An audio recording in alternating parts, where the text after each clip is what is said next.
안녕하십니까. 사단법인 유튜브연합회 이종만 이사 인사드리겠습니다. 반갑습니다. 2024년 10월 16일 서울시 교육감 보궐선거를 앞두고 사단법인 유튜브연합회가 주최하는 서울시 교육감 예비 후보자 출마 기자회견 첫 번째 순서로 현직 고려대학교 교수로 계시는 홍우조 예비 후보님을 모시고 토론을 진행하겠습니다. 우리 이제 질문은 유튜브 연합회 방송 대표자들 또는 기자분들의 의견을 수렴해서 우리 카메라 출동 기자셨던 우리 이상로 유튜브 방송 대표님이 질문을 하시고 홍우조 예비 후보님께서 답변을 해주시는 이러한 형식으로 진행을 하겠습니다. 먼저 사단법인 유튜브 연합회 공동대표회장으로 계시는 봉주루 방송의 지대용 회장님의 말씀을 먼저 듣도록 하겠습니다.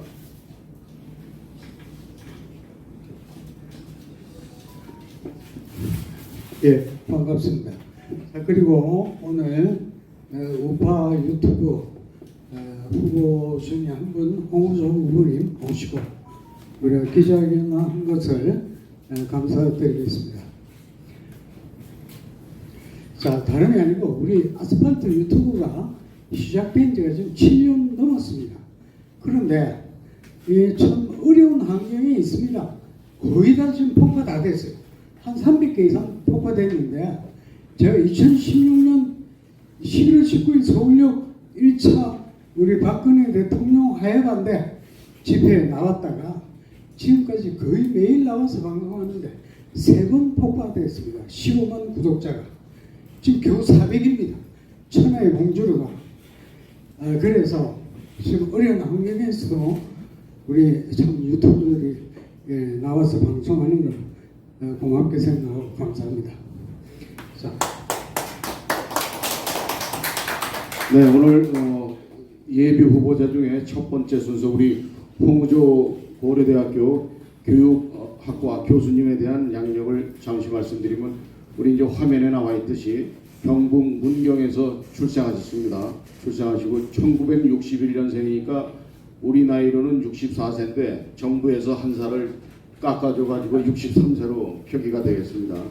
서울에서 초중고를 다 나오시고 고대에서 학사, 석사, 위스콘신 메디슨에서 교육과정학 박사를 학위를 따신 분입니다. 또한 창의적이고 가장 혁신적인 교육의 미래 방향을 제시하는 아주 개혁적인 과감하신 우리 예비 후보자입니다. 지금부터 토론을 진행하도록 하겠습니다. 네, 여러분 안녕하십니까. 저는 오늘 사회자께서 토론이라고 말씀하셨죠. 토론은 아니고요. 토론은 기자회견입니다. 우리 사단법인 유튜브 연합회에 소속한 130여 개 회원사가 있습니다. 그분들로부터 사전에 질문을 좀 받았습니다. 원활한 진행을 위해서 제가 대표 질문을 하도록 하겠습니다. 그리고 토론을 하지 못하고 이렇게 개별적으로 이렇게 후보자들을 초청해서 개인적인 질문, 기자회견 한다. 그래서 여러분들이 그 배경을 잘 알고 있을 것이라고 생각합니다. 자, 시작하도록 하겠습니다. 홍우조 후보님, 예, 교수님이라고 불러도 되겠습니까? 예, 상관없습니다. 예. 나가도록 하겠습니다. 예, 예. 제가 알기로는 어딘가에서 얼핏 들은 것 같아요. 예. 교육부 장관 후보를 제안 받으셨다는 이야기를 제가 얼핏 들었습니다. 예, 한때 박순애 장관이 낙마한 이후에 그러한 제안을 받은 적이 있습니다. 그 박순애 장관이라면 우리 윤석열 정부 초대 교육부 장관 예, 얼마 못 하셨죠? 예, 예. 이주호 장관 바로 직전이죠.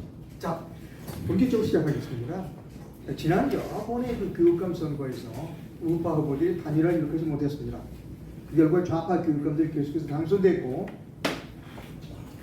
자, 이런 점에 있어서 후보님 견해를 좀 밝혀주시기를 부탁드리고, 왜 장관 직후 아까 말씀하셨을 때 제의를 받았는데 응하지 않고 교육감 후보에 나오셨는지에 대해서도 설명을 좀 해주시죠. 예, 감사합니다. 존경하는 서울 시민 여러분, 고려대학교 교육학과 홍우조 교수입니다.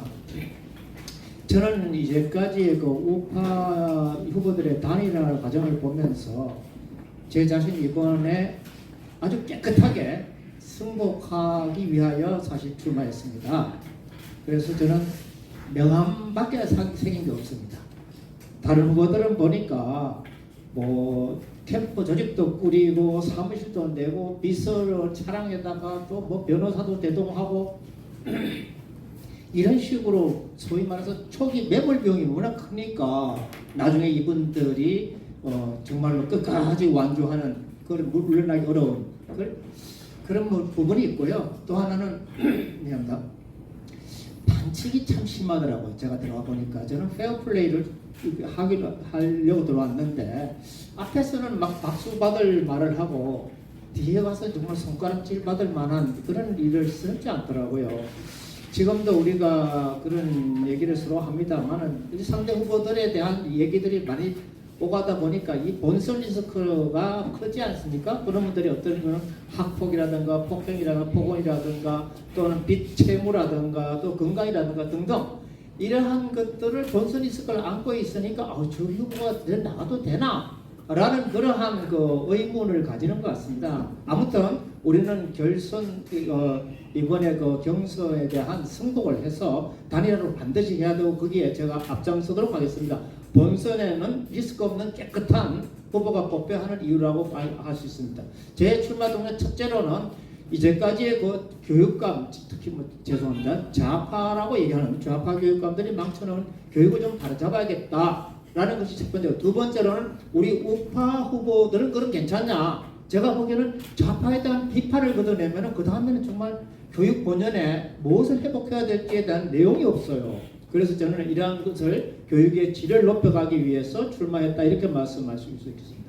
다시 말해서 좌파 교육에 대한 비판은 누구나 할 수 있습니다. 그리고 그렇게 해서 우파를 끌어들일 수 있습니다. 그러나 교육 정책이 알차고 풍부해야지 중도층을 또 학부모들을 서울 시민들을 끌어들일 수 있는 중도 확장성이 있는 거 아닌가? 한편으로는 전투력도 있어야 되지만 더 중요한 것은 교육적 전문성이 있어야 된다라고 생각해서 저는 그러한 부분을 지난 40년 동안 연마해 왔기 때문에 그러한 것을 준비한 교육감 후보다 이렇게 말씀을 드릴 수 있겠습니다. 예, 우리 사회는 정치적으로 보면 좌, 중도 그리고 우 이렇게 그 다양한 스펙트럼이 존재합니다.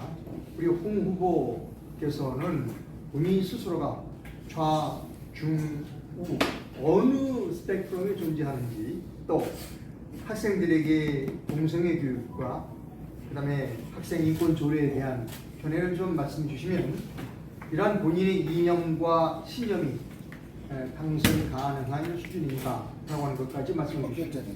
예, 현재 우리나라가 그 좌우 진영으로 갈라져서 죽기 살기로 정말 싸우는 것 같아요. 정말 정치와 시민사회가 정말 안타깝게 그지 없습니다.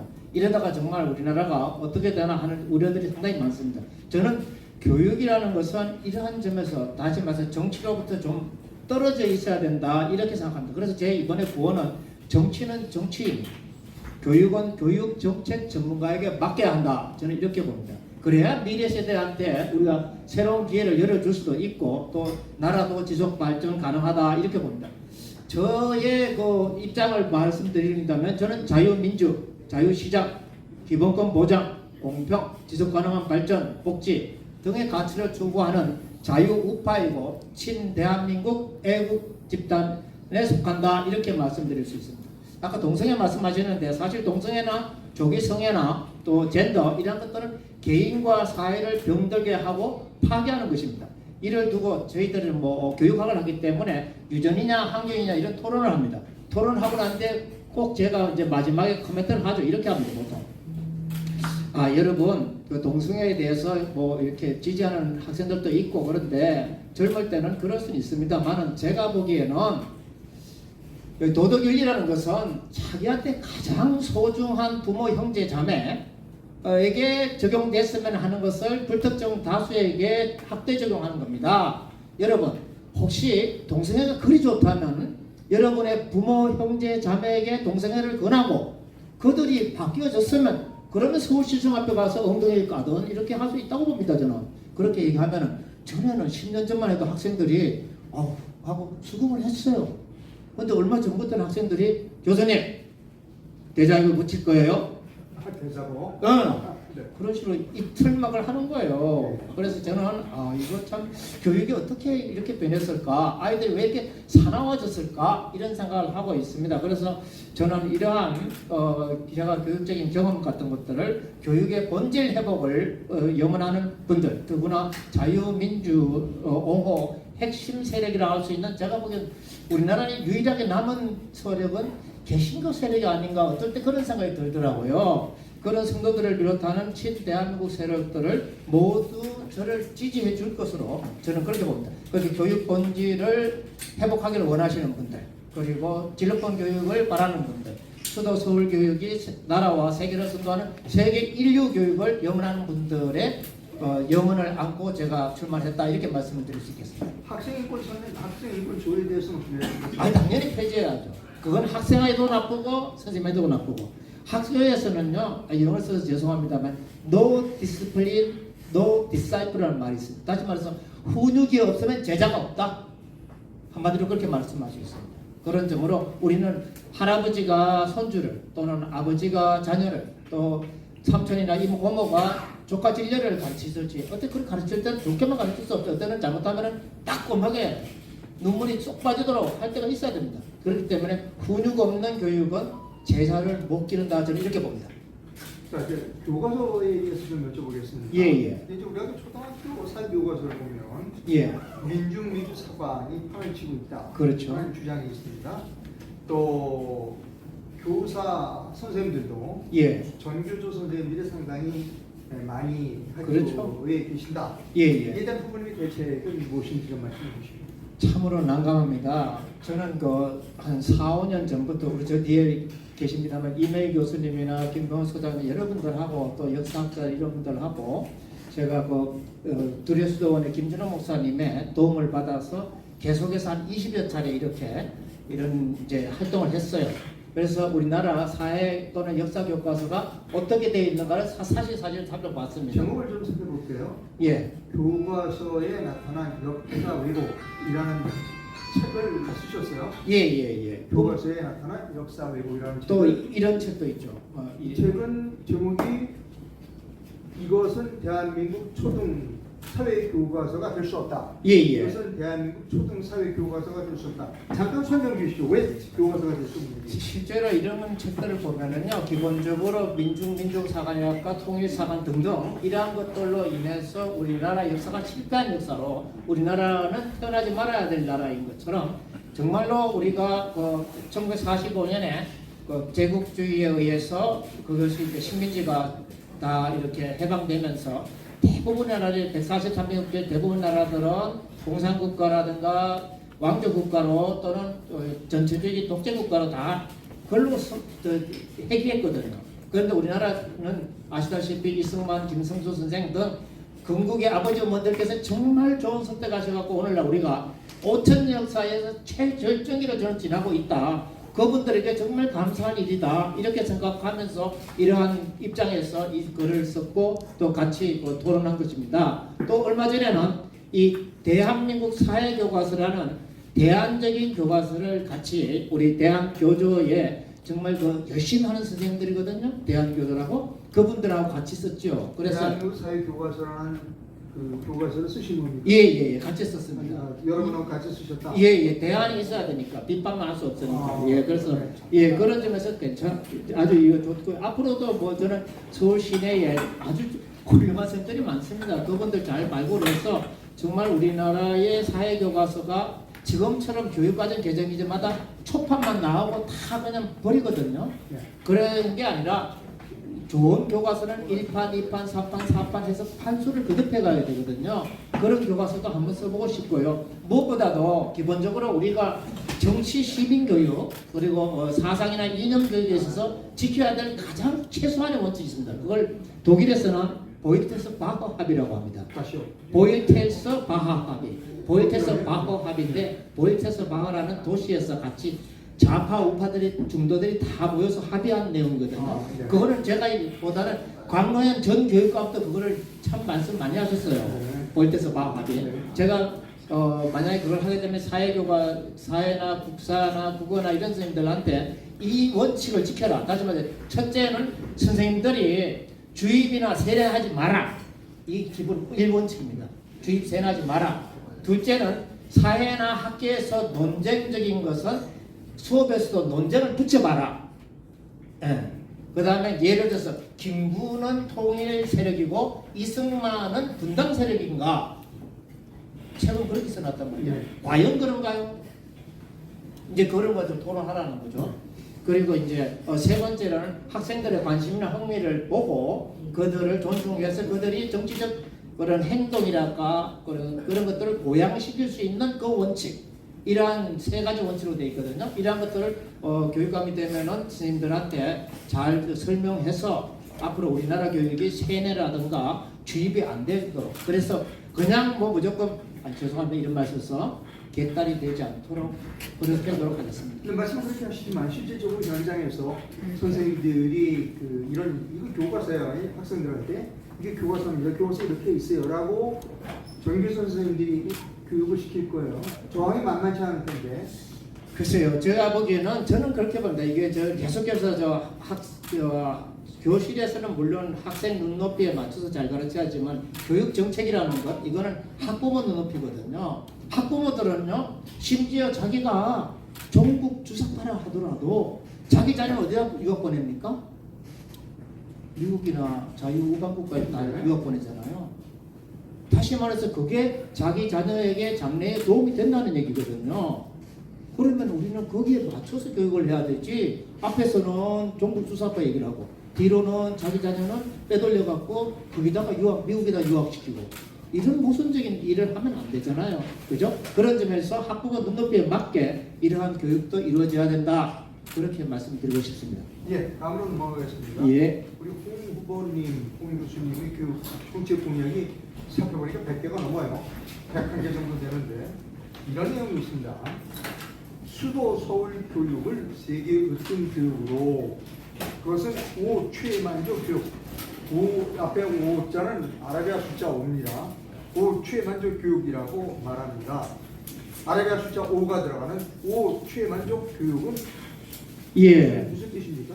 저는 그 미래 세대와 나라를 살리는 서울 교육을 어떻게 해야 되는가에 대해서 지난 40년 동안 같이 고민해 오면서 그 중에 일부를 우리 서울 교육에 적용할 수 있게 101가지로 추려본 것입니다. 그래서 제 구호는 수도 서울 교육을 세계 으뜸 교육으로, 이때 5가지 최를 하는 것은, 첫 번째는 최대 포용입니다. 교육 약자들이죠. 학교 밖에 거리에 있는 청소년들, 또는 홈스쿨링 하는 사람들, 검정고시 하는 사람들 등등 이런 사람들을 잘 포용해서 최대한으로 포용한다. 예. 그런 점에서 최대 포용이고요. 그리고 그런 학생들도 우리 납세자의 자녀잖아요. 그런 점에서 동등하게 납세 혜택을 받도록 하기 위해서 가급적이면 바우처 제도랄까 이런 것들 좀 시범적으로 도입해 봤으면 합니다. 두 번째로는 최적의 학습 기회입니다. 아시다시피 다른 나라는 근대 과학 기술 문명에 대해서 이과, 수학, 과학, 기술, 공학, 이과 수업 시간이 50% 정도 됩니다. 전체 시간이. 문과는 한 30% 되고요. 예체능이 한 20% 되고. 근데 우리나라는 바뀌었습니다. 문과 수업이 50%고 이과 수업은 30%밖에 안 됩니다. 수업 시간이. 그러니까 학생들이 정직한 정답을 공부하는 시기를 많이 놓치는 거죠. 그냥 사실과 관계없이 자기의 의견, 주장, 해서 판단을 앞세우는 거예요. 그러다 보니까 너무 성급하게 앞세우는 거죠. 그러니까 이렇게 지금 사회도 혼란스럽고 이렇게 그렇다고 봅니다. 그런 점에서 최적의 학습 기회에서는 이과 과목 수업 시간의 비중을 최소한 40%를 높여야 되는 거 아닌가 이렇게 생각을 하고요. 그리고 특히 일반계 고등학교에 지금 9개 학급이나 36개 학급이나 비슷비슷한 그런 초록동색의 그런 획일적인 교육 과정을 제공하고 있는데, 이걸 어떻게 권역별로 잘 묶어서 학교 간의 역할 분담을 해서 그 학생에게 선택과 집중의 진로별 학습 기회를 보장할 수 있을까? 이런 것들은 대의들이 다 사실 박사학위 논문으로 다 시뮬레이션 다 해봤습니다. 이런 것들은. 그래서 말씀을 드리는 겁니다. 그래서 최적의 진로별 학습기를 준다는 거하고 셋째는 최신의 방법입니다. 아시다시피 AI의 도움을 받아서 또 그린 스마트 학교 환경을 제공하면서 그러한 것들을 최신의 방법을 할 수 있겠고요. 넷째는 최고 잠재력 개발입니다. 저는 조금 무리가 있습니다만 제가 가장 존경하는 교육학자 중에서 정범모 선생님이라고 계셔요. 얼마 전에 돌아가신 그러니 따님이 죄송합니다만은 이렇게 좀 불편한이었어요. 그래도 그분이 자기 따님에게 아주 정상적인 활동을 하도록 해서 대학 교수로 마쳤거든요. 따님이. 그런 거 보면서 저는 야 우리나라도 장애인이라든가 그런 어떤 어려움을 겪는 특수화들도 보통화 정상화로 또 올릴 수도 있고 그래서 가운데 장영희 교수 같은 분이 그랬잖아요. 그리고 우리가 또 범죄라고 하는 일반적인 아이들은 영재로 좀 더 키워주고 하는 게 교육의 본질적인 저희 기능이다 저는 이렇게 봅니다. 그런 점에서 최고 잠재력 발현을 해야 되고요. 학생들이. 그 다음에 다섯 번째는 최선의 성과 그러니까 개인적 사회적으로 선한 영향을 미치는 그런 학습자들 우리가 아이들을 길러내야지 홍익을 길러내야 되겠습니까? 우리가 서울교육은 세계 인류교육 그리고 어떤 교육으로 나라를 선도하고 인류 사회를 이끌 그러한 비전으로 나가야 됩니다. 그 전환의 열쇠 학생들의 더 나은 삶과 공부를 열어주는 그 열쇠를 저는 잘 깎아두었습니다. 준비되었습니다. 네. 자, 공무원님 공약을 제가 좀 살펴봤어요. 예예. 다른 후보들에게서 발견할 수 없는 여러 가지 용어들이 있고 캐치프레이즈들이 있습니다. 그걸 좀 제가 여쭤보겠어요. 예를 들면 이런 게 있습니다. 예. 교사의 교실 수업은 학생 눈높이에 맞춰야 한다. 근데 교육감의 교육 정책은 학부모 눈높이에 맞춰야 된다. 예. 그러니까 다시 말씀드리면 선생님들은 학생 눈높이에 맞춰야 하고 교육감은 그 학부모 눈높이에 맞춰야 한다 하는 슬로건이 있고요. 예. 또 서울 학생 재능 인증제, 또 IB를 넘어 KB화로 바우처 제도, 디지털 쉼표, 예. 학생 성장 절대 평가. 조금 처음 접근하는 슬로건과 용어들이 있어요. 예. 뭐 시간이 가는 대로 조금씩 좀 설명해 주시겠어요? 예. 말씀하신 대로 교육감은 학부모 눈높이입니다. 여러분 생각해 보십시오. 어느 학부모가 자기 집에 서가에다가 생생한 성행위 장면, 동성애끼리 동성끼리 키스하는 장면, 또 뭐 콘돔 사용법 등등 이러한 것들이 들어있는 사진이나 이런 그림을 가진 그런 책을 자기 서가에 꽂아둡니까 부모가? 그렇진 않겠죠. 그렇죠. 네. 자, 저는 그 학부모 눈높이 그런 거라고 봅니다. 학부모님들이 그러든지 제가 만약 교육감이 되면 제일 먼저 첫 번째 할 사업은 한 달 동안 기회를 주겠습니다. 예를 주겠습니다. 지금 17개 공공도서관이 있고 그리고 학교마다 도서관이 있고 그리고 학급마다 학급 문고가 있어요. 자, 각각 도서관장, 학교장 그리고 담임선생님은 이 개정 교육과정에 따라서 온전한 또는 안전한 성교육 이상을 넘어서는 폐폐적이고 문란한 그러한 것을 가르치는 책들은 다 끌어내시오. 그리고 전시하시오. 그리고 그동안 우리가 학부모들에게 학생들을 잘못 가르쳤으니 학부모들에게 시민들께 사과를 해야 됩니다. 지금 아이들이 결혼도 안 하겠다, 출산도 안 하겠다, 다 교육의 결과거든요. 그런 점에서 이러한 것들을 여러분은 어떻게 생각할지 모르지만 저는 그 일부터 처음에 시작할 것입니다. 두 번째로 서울 학생 재능 인정제는 보통 우리가 S 디플로마라고 이렇게 영어로 표현할 수 있는데 이것은 뭐냐 하면은 어떤 학생이 12년 동안 일기를 썼어요. 그러면 일기를 쓰는 건 나의 일기지만 우리는 그런 학생들을 키우고 싶은 거예요. 그럼 우리가 그걸 장려해야죠. 어떤 초등학생이 생명을 좌우하는 유일한 운동은 수영을 50m 했어요. 그럼 얘는 이제 뭐 세월호 심지어 그런 사고가 나더라도 안전하겠다. 우리가 그렇게 인정을 할 수 있는 거예요. 마찬가지로 올림피아드라든가 또는 뭐 이 기능올림픽 등등에서 또는 뭐 국가직무능력표준 NCS나 이런 데서 높은 성취를 했을 경우 우리가 생활의 달인처럼 그런 학생들을 격려하자는 겁니다. 그래서 우리가 공산주의나 사회주의는 지시나 명령으로 하지만 우리는 우리 체제가 우수한 것은 그런 인센티브를 줘서 자발적으로 학생이 상향 성취하도록 그렇게 하는 제도가 바로 서울학생 재능 인증제다 이렇게 말씀을 드릴 수 있고요. 그 다음에 이제 IB를 KB하다. IB는 사실 뭐 2004년부터 제가 우리나라에다가 퍼뜨리기 시작했는데 지금은 제 제자들이 다 나와서 각 학교에도 설치하고 또 이렇게 전국에 전도사가 돼서 대구교육청, 제주교육청은 다 제자들이 다 하고 있습니다만은 제가 IB를 처음 소개했음에도 불구하고 IB는 고등학교 DP가 제일 좋고요. 그 다음에 중학교 MIP가 그 다음에 좋아요.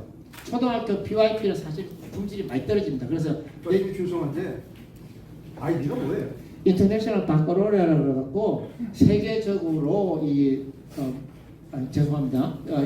떠도는 학생들 있잖아요. 그러니까 외교관, 주재원, 상사원 이 자녀들에게 어떻게 옮겨다니기 때문에 국제 교육의 터전을 세우는 교육 프로그램이 IB입니다. 인터내셔널 뭐예요? 바ccalaureate. 바ccalaureate. 바ccalaureate. 그래서 그거를 우리가 지금은 한 1968년부터 시작됐기 때문에 전 세계적으로 가장 우수한 프로그램으로 우리가 칩니다. 특히 대학에서는. KB는 뭡니까? KB는 코리안. 코리안 우리도 그거 이상으로 좋은 프로그램을 만들자 이런 뜻으로 이렇게 말씀을 드린 거고요. 다만 제가 아까 그 MIP가 이제 좀 좋은데도 불구하고 문제가 있다 하는 것은 이런 거예요. 가령 이 사람들이 장사 속으로 IB를 공산주의 국가에도 팔아먹기 위해서 리버티라든가 프리덤을 안 가르쳐요. 그리고 이슬람 국가에도 팔아먹기 위해서 휴먼 라이트죠. 그러니까 인권이라든가 여성 인권에 대해서 안 가르쳐요. 세 번째로 빈부격차가 심한 그런 전체주의 전체주의 국가에서도 하기 위해서 에코티라 하는 공평 같은 개념을 안 가르쳐요. 그래서 우리는 거기 함정에 빠지면 안 된다. 그러면 역사나 교육이 왜곡되기 때문에 우리는 그러한 것들을 반드시 포함해서 가르치자 하는 것이 바로 제가 IB를 주창한 또는 IB를 소개한 사람으로서 지금까지 IB에 대한 평가이고요. 그래서 KB화해야 된다 말씀을 드리고요. 디지털 심표는 그런 거죠. 뭐 학교에다가 청청에다가 또는 뭐 학급별로 유선전화, 비상전화를 두고 대신 학생들이 일과 중에 SNS 중독이나 이런 게 안 일어나도록 가급적이면 프랑스나 또는 뭐 여러 나라에서 지금 중학생까지는 가급적 그걸 못 쓰게 하잖아요. 일과 중에 우리도 이제 그런 디지털 심표를 갖자는 거예요. 또 학부모들도 아마 좋아하고 그럴 것 같습니다. 그래서 핸드폰 사용을 일과 중에 좀 시작 이런 얘기고요. 마지막으로 학생 성장 절대평가라는 것은 저는 항상 그런 생각을 하고 있어요. 저도 그렇고 뭐 공무원들도 그렇고 다들 그렇지만은 학생에게는 시험이 공부입니다. 맞죠? 학생에게는 시험이 공부입니다. 그렇기 때문에 우리는 디지털 시대에 학생이 더 스마트해져야 됩니다. 그래서 저는 서울에서의 그런 서술형, 논술형, 수행형 평가하고요. 학기 중에 치고 그 다음에 여름 방학 때 선생님들이 채점하면 되거든요.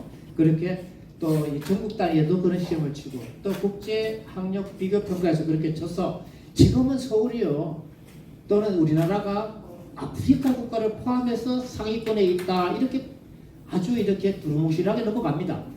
근데 제가 보기엔 그게 아닙니다. 2017년 이후로 계속 하향을 하고 있습니다. 계속 뒷걸음질 치고 있어요. 우리나라 학력이. 그래서는 안 될 것입니다. 상하이나 싱가포르를 보세요. 우리는 서울교육은 충분히 상하이, 싱가포르 이상으로 학생들의 학력을 높여줄 수 있다 저는 그렇게 보고 있습니다. 그러니까 학생들 학력을 높이기 위해서 그 평가를 자주 그리고 정확히 하자 이런 말씀이십니다.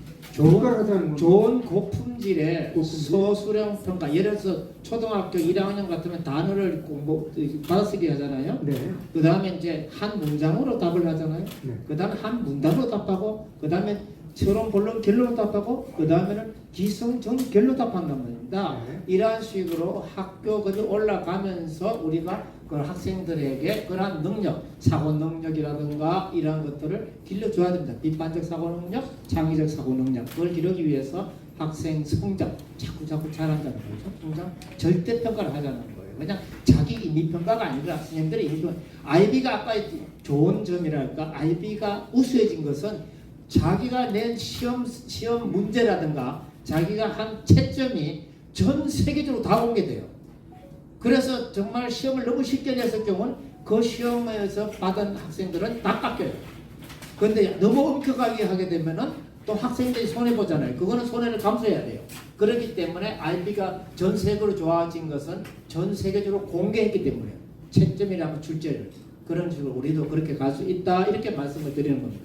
자, 바우처 지도에 대한 언급이 좀 부족하셨어요. 예. 그 바우처는 아까도 말씀드렸지만 우리가 이렇게 보면은요, 지금 뭐 학교 밖의 청소년들이 대체로 연 5만 명씩이나 된대요. 그리고 사실 대안학교를 가든지 홈스쿨을 하든지 또는 뭐 종교계 분설학교에 가든지 또는 뭐 검정고시를 학원 다니든 그런 학생들도 공부하고 학습하는 상황에 있을 때 우리는 그들을 못 보채해야 되냐? 저는 아니라는 거예요. 그런 점에서 학습 비용을 우리가 좀 도와주고 또 어떤 경우는 예를 들어서 고등학생이 됐는데 집이 가난해갖고 한 번도 해외 못 나가봤어요. 그럼 첫 여권, 첫 해외 탐방은 누가 도와줘야 될까요? 저는 우리 사회가 교육감이 다른 엉뚱한 돈 안 쓰고 그런 가난한 학생들에게 그런 기회를 줘야 되지 않겠나. 갑자기 제가 마음이 울컥해지네. 울먹이지는데 그래야 되지 않겠나. 저희들도 가난한 시절을 겪었잖아요. 그죠? 겪었기 때문에 그런 학생들에게 길을 열어주자 하는 것이 바우처예요. 자, 그 바우처에 대해서 제가 조금 더 길게 여쭤보겠습니다. 그 교육 상품권이라고 불러도 됩니까? 뭐 그렇게도 말씀하실 수 있지만은 제가 보기에는 교육비 지불 보증 수표라고 흔히 이렇게 얘기합니다. 교육비를 그렇게 학생한테 주는 게 아니라 그 돈을 그걸 교육기관에 갖다 내면은 교육기관에서 교육청으로부터 그 비용을 받고 학생들을 교육하는 거죠. 예. 그래서 다는 하겠습니까? 제가 보기엔 첫 번째는 학생당 경비가 얼마 되지 않지만 학생당 경비, 학교당 경비나 학급당 경비를 다 못 주더라도 학생당 경비부터 차근차근 바우처 제도를 실시하는 것이 교육복지에 맞지 않느냐 저는 이렇게 봅니다. 자, 지금 여러분 시청자분께서는 사단법인 유튜브 연합회가 주최하는 서울시 교육감 예비 후보자 출마 기자회견 내용을 시청하고 계십니다.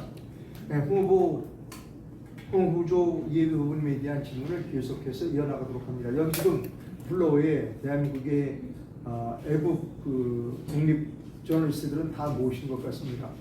자, 계속하겠습니다. 예. 자, 후보님 공약 중에 학교 선생님 되어가는 부분이 있습니다. 예. 아까 지금까지 좀 학생들에 대한 얘기만 하셨어요. 예. 이제 선생님에 대한 말씀이 이제 들어가야 될 부분이에요. 예.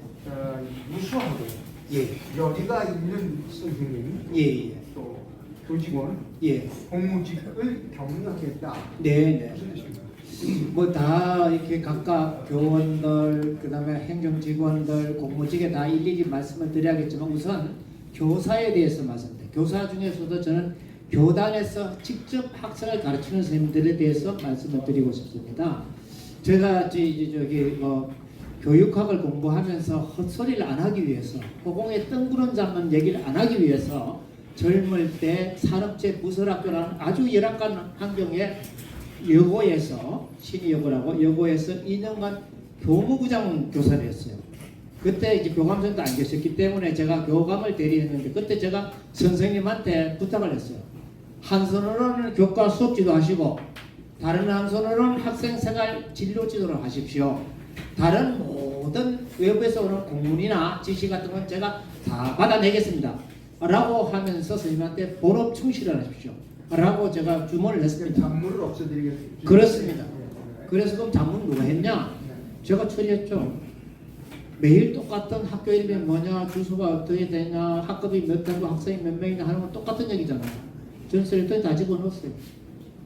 그래서 경기도 교육청으로부터 혼나기는. 그래도 저는 그 교사는 본업에 충실해야 된다고 봅니다. 그리고 제가 보기에는 언젠가는 공문도 생산하는 사람들이 줄어야지 사실은 공문이 없어집니다.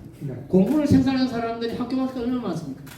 우리나라 보면 국교위, 교육부, 17개 시도교육청, 176개의 교육지원청, 360여 개의 직속기관, 거기에 무수하게 많은 교육 분야의 소위 목소리가 큰 분들이 거기 있어요. 그러니까 학교에서 교사와 학생이 가르치고 배우는 이러한 것들은 뒷전이에요. 다시 말해서 어떻게 거꾸로 된 거죠. 주객이 전도된 거죠, 우리가. 그런 그 교육 현실을 좀 바꿔야 되지 않겠나 저는 그렇게 봅니다. 그래서 우수하고 열의 있는 선생님들이 보통 우리나라는 그래요. 특히 공립학교, 국공립학교 선생님들 같은 경우는 15년 차에 장학사 시험을 치잖아요. 그러면 수업을 떠나서 학생을 떠나서 교실을 떠나서 학교를 떠나서 거기 나가갖고 교사로 있으면 평생 공무원 7급 대우 받거든요. 그분들이 나가면 이제 6급, 5급, 4급, 3급 이렇게 올라간단 말이에요. 네. 교육배 가면 1급까지 있으니까. 자, 학교를 떠나야지, 학생을 떠나야지 우수하고 열의 있는 분들이 대접을 받는다면 나라도 그 길을 가겠어요. 그러나 우리는 우수하고 열의 있는 선생님들이 학생 옆에 있어야 된다고 봐요. 저는 그러한 그 교직 본연의 교사 본업에 충실한 선생님들을 격려하고 또 그렇게 하는 방법을 시범적으로 특히 뭐 사립학교는 그렇게 할 수 있거든요. 좀 격려를 해볼까 그렇게 생각을 하고요.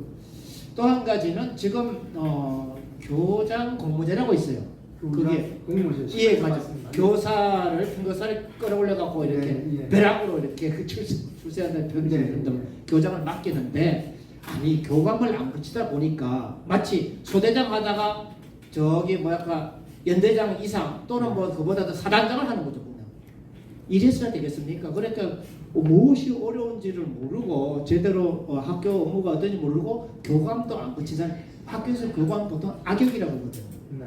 교장 선생님은 이렇게 하고 교감 선생님 악역인데 그 교감을 안 붙이니까 학교 업무를 잘 모르는 거예요. 그래서 지금 교장 공모제를 하는데 저는 그렇게 보지 않습니다.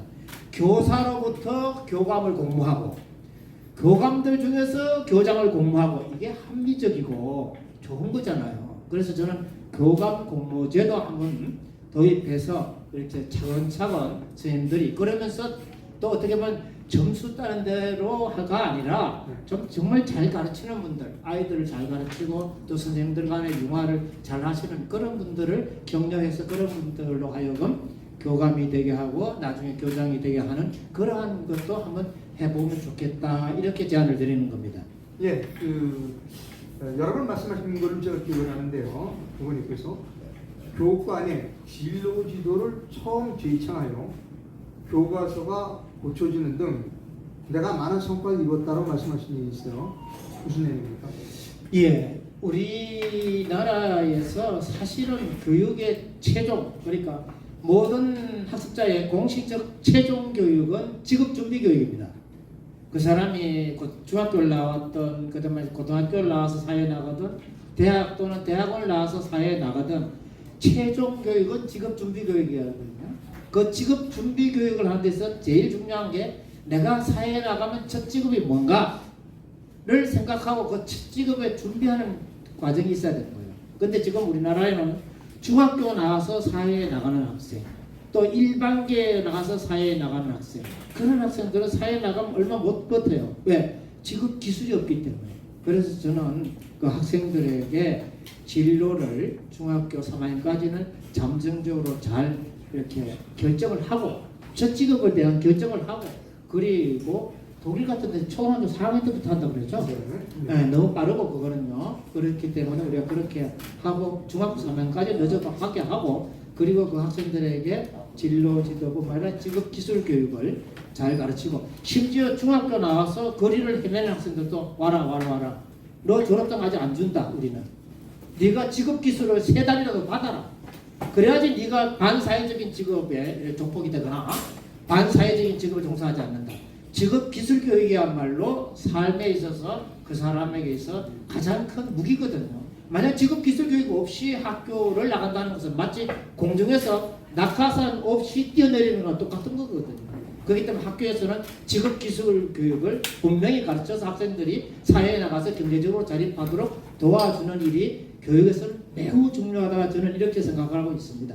자, 이제 어떤 조직이든지 예. 그 잘하는 그 능력을 어떻게 조직을 잘 관장하는가, 조직적으로 움직이는가, 어떻게 보면 예산을 효율적으로 사용하는가 이것을 평가를 한다고 생각하는데요.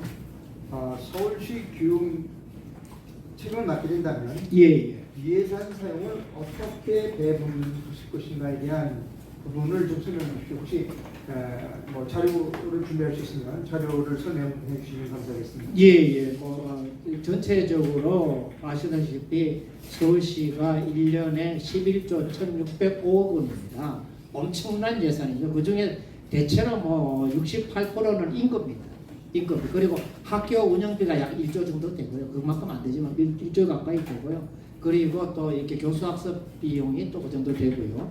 그것이 가장 큰 것이고, 그다음에 시설비가 또 한 8천억, 9천억 되니까 대체로 한 1조씩 되는 게 한 4개 그룹이 있습니다. 그러니까 임금비 제일 많고, 그다음에 학교 운영비, 시설비, 그리고 학교에서 교수학습비 이런 것들이 제일 큰 비중을 차지하고 있습니다. 그런데 제가 보기에는 그리고 신문에서 이런 말 봤지만은 학교의 그런 교부금이 지방 국세의 20.79%죠. 그러니까 계속 우리나라 경제가 크면 클수록 교육 예산을 점점 막 불어난단 말이에요. 그러니까 학교가 감당할 수 없을 정도로 돈이 많아요. 지금.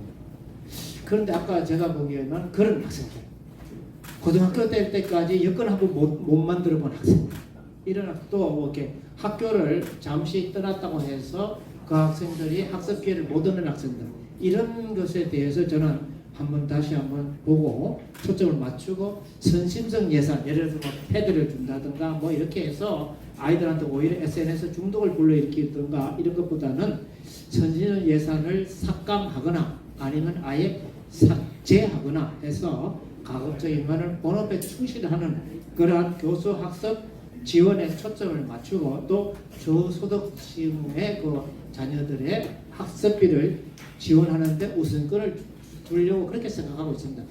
좀 더 이렇게 예산에 대해서는 우리 제자 또는 주변에 있는 분들하고 많이 논의를 해서 다음번에는 훨씬 더 분명한 것들을 보여드리기로 하고, 지금 아마 조금 그 기본 원칙만 이렇게 하면 좋겠다라고 기본 원칙만 이렇게 세웠습니다. 그래서 좀 더 상세한 것들은 하기로, 가장 기본은 원칙이죠. 원칙을 잘 써야죠.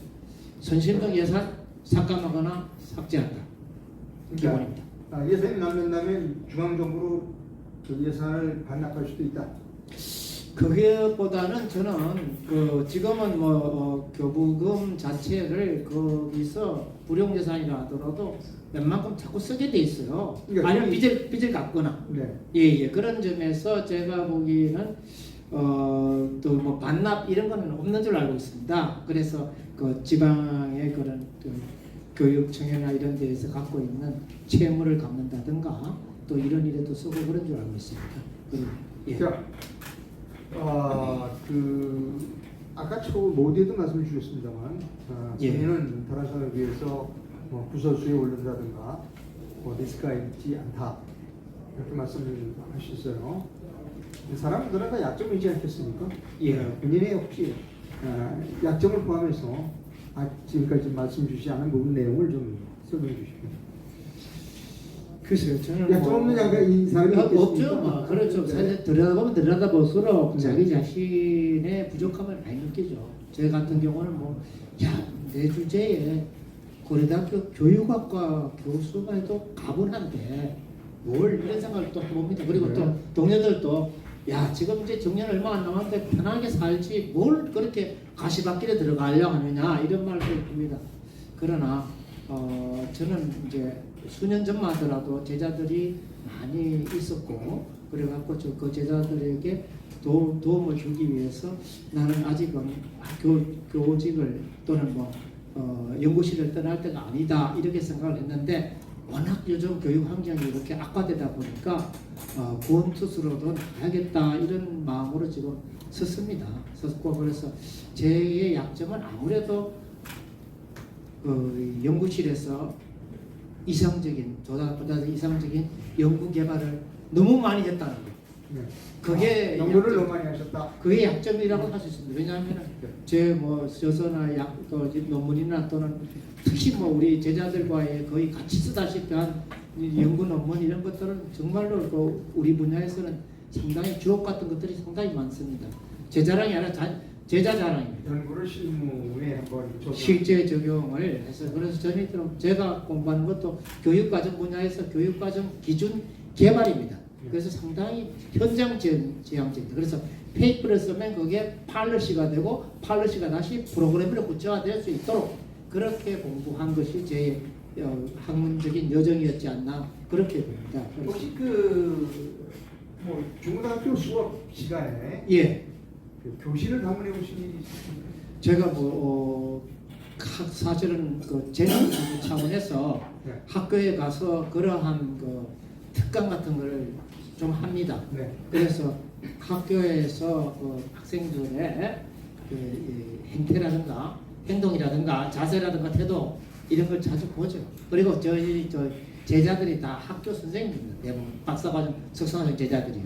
대부분 다 선생님들이고 그래서 매일 오늘 선생님, 교수님 오늘 이런 일이 일어났어요. 저런 일이 일어났어요. 와서 듣는 게 다 그런 얘기입니다. 저희가 경험한 걸 좀 말씀드릴게요. 예. 제가 이제 몇 년 전에 모 고등학교에 예. 고등학교에 일일 교사 그렇죠. 일이 있어요. 맞아요. 깜짝 놀랐습니다. 예. 그 학급에 한 30명 정도 학생이 있었어요. 예. 30명치 안 됐던 것 같은데 예. 대부분이 자요. 아하. 예. 제가 직접 경험한 거니까 예. 반 정도 3분의 1 정도가 자는 것 같았고 3분의 1 정도가 다른 일을 하는 것 같았어요. 그 제가 하는 이 수업에 관심을 갖고 집중하는 학생은 3분의 1 정도? 그것도 많이 하셨네요. 그러니까 제가 그 강의를 잘못해서 본 겁니까? 아니면 일반적으로 학교가 그런 지금 상황입니까? 지금 제가 알기로는 소위 말해서 학생 인권 조례 이후로 그리고 무시업, 무과제, 무훈육 이후로 학교는 먹고 놀고 자는 것으로 저는 그렇게 변했다고 봅니다. 다시 이거를 우리가 전환하지 않으면 나라에든 개인이든 우리 사회에든 희망이 없지 않나 그런 점에서 우리는 다시 이거를 되돌려야 되지 않느냐 그렇게 생각하고 제가 이번에 출마를 한 겁니다. 선생님한테 물어봤어요. 다른 학생한테. 아니 저 학생은 지금 자느냐? 그랬더니 그 학생이 아니 쟤는 계속 자요 수업 시간에. 그래서 아니 그럼 내가 일일 교사니까 상관없지만 저 학생 계속 자면 그 학교 선생님들은 쟤 안 깨우느냐? 그랬더니 대답이 충격적이었어요. 내비둬요. 안 깨운다는 겁니다. 이거 알고 계십니까? 예. 어떻게 해야 돼요? 그대로 안 깨울 겁니까? 아닙니다. 저는 그렇게 생각하지 않습니다. 우리는 그 학생들에게 희망, 학생들에게 목표, 학생들에게 꿈을 다시 심어줘야 됩니다. 그리고 우리들이 그들에게 있어서 일종의 그런 사명, 미션 이런 것도 심어줘야 된다고 봅니다. 자, 우리가 한 세대 만에 또 두 세대 만에 5천년 역사상 가장 최절정기의 나라를 만들었다. 자, 다음 세대는 여러분한테 바톤을 우리가 주려고 한다. 여러분 그 바톤을 이어받아야 된다. 여기에 노벨상 후보자도 나와야 되고 올림픽 그런 가서 금메달 딴 사람도 나와야 되고 기능올림픽에 가서 정말 우수한 성적을 내는 사람도 나와야 되고 각자 자기 분야에서 360도 방향에서 우리 학생들이 꿈을 안고 나갈 수 있도록 저는 아까 그 서울 학생 재능 그런 뭐랄까 이 인증제와 같은 그런 걸 통해서 예를 들어서 꼭 뭐 이렇게 잘 먹고 잘 살고 내게 아니라 수화와 점자를 배워서 봉사하는 활동 우리는 그런 학생들도 격려해야 되거든요. 그게 이제 서울 학생 재능 인증제라고 제가 제안한 것인데 그런 식으로 우리는 다시 그 학생이 열심을 가지고 한참 그 집중해서 공부할 때잖아요. 그것을 우리가 다시 덜 깨워야 되지 않겠나. 그래서 흥미나 관심이나 소질이나 적성이나 진로를 밝히 알 수 있도록 그걸 찾아주는데 더 많은 노력을 기울여야 되지 않겠나 이렇게 봅니다. 예. 제 개인적인 경험을 좀 더 말씀드립니다. 예. 제 아들은 뭐 벌써 많이 커서 지금 뭐 혼자까지 낳고 있는데 고등학교 다닐 때 얘기입니다. 오전 수업밖에 안 해요. 어느 학교라고 말씀 안 드리겠습니다. 예. 아니 뭘 오전 수업만 하냐 그랬더니 자기네 학교는 오전 수업 끝내고 오후에는 학원에 가라고 오전 수업밖에 안 한답니다. 아셨어요? 예. 어떻게 하실 거예요? 저희들도 학교 다닐 때 그 주요한 교과목에 대한 그런 이 시험 준비를 위해서 이 선생님들이 자습을 시키는 경우가 많았습니다. 소위 말하는 시험에 안 나오는 과목 공부를 그렇게 시켰죠. 그런데 아시다시피 우리나라의 대학 입시라든가 이러한 교과목들이 진로별로 타당하지 않아서 그래요. 우리나라는 대학 입시를 만들 때 설계할 때 신뢰성도 있고 또 형평성도 있고 또는 뭐 여러 가지로 잘 만드는데 객관성도 있고 만드는데 타당성이 없는 거예요. 그러니까 예를 들어서 의사 되는데 어떤 공부가 제일 필요합니까? 묻는다면 만약에 수술하는 외과 의사한테 바느질 솜씨겠죠. 예를 들어서 칼솜 씨고 또는 뭐 하체가 튼튼해야 되고 또는 뭐 헌내려도 하고 이런 것들이 중요하잖아요. 그런 식으로 우리가 해야 되는데 그런 진로별로 타당한 입시를 아직 못 만들었기 때문에 그냥 국영수 중심 또는 더 나가서 국영수 사과 중심으로 입시를 그렇게 객관적이고 신뢰롭게 만들었을 뿐이지 투명하게 만들었을 뿐이지 타당한 입시를 아직 못 만들었기 한목적적인 입시를 못 만들었기 때문에 아이들에게 길을 못 주고 있다고 저는 그렇게 봅니다. 자, 이제 3분 정도 시간이 남았습니다. 예. 혹시 제가 질문에서 빠진 게 있다든가 시청자 또 유권자 여러분들에게 꼭 드리고 싶은 말씀이 있으면 한 2분 정도의 말씀을 주시면 감사하겠습니다. 고맙습니다. 수고 많았습니다. 예, 저 수고 많으셨습니다. 네.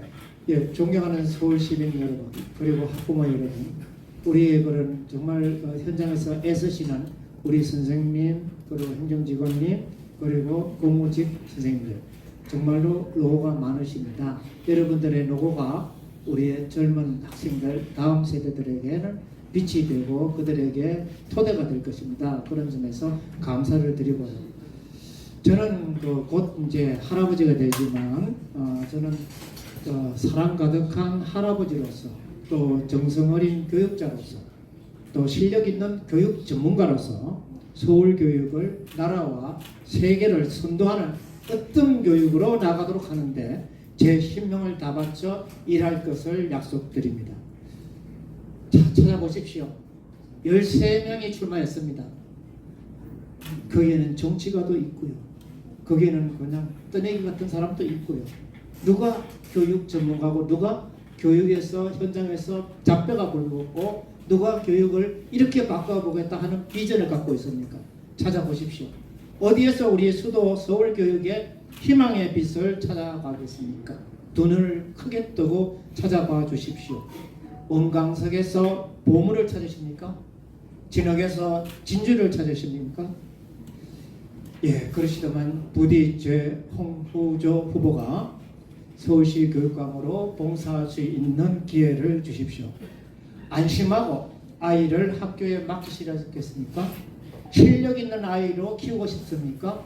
저는 사실은 시골에서 가난한 집에서 이렇게 대학 교수까지 하게 된 것은 바로 그러한 저 여정 자체가 교육의 모습이라고 할 수 있겠습니다. 저를 주목해 주십시오. 실력 있는 아이로 키우고 싶습니까? 저 홍호조를 지지해 주십시오. 나라와 세계를 선도하는 어떤 서울 교육을 원하십니까? 그러면 저 홍호조를 선택해 주십시오. 주목해 주시고 지지해 주시고 선택해 달라는 겁니다. 21일 날 22일 날 예정대로 투표가 단일화를 위한 투표가 이루어질 때 저를 선택해 주시기 바랍니다. 여러분의 기대와 열망을 소중히 받들어서 하나하나 착실히 구현하는 홍후조 서울시 교육감이 되도록 하겠습니다. 저는 고려대학교 교육학과 교수로서 교육학 연구만, 교육 연구만 오랜 동안 해왔습니다. 거의 40년을 대학원 이후로 40년을 교육에만 있었기 때문에 교육이 어떠한 것에 대해서는 손금을 들여다보시 어느 정도 알고 있습니다. 그 맥을 짚을 수 있습니다. 준비된 교육감 홍후조였습니다. 감사합니다. 예, 고맙습니다. 고맙습니다. 네, 서당법인 유튜브 연합회가 주최하고 서울시 교육감 예비 후보자 출마 기자회견의 첫 번째 순서로 우리 고려대학교의 홍후조 교수님의 기자회견이 있었습니다. 우리 고려대학교 경제학과도 아니고요. 예. 체육과도 아니고요. 교육학과입니다. 교육학과입니다. 네, 네, 감사드리고 우리 이상로 대표님하고 두 분께 큰 박수 부탁드리겠습니다. 네.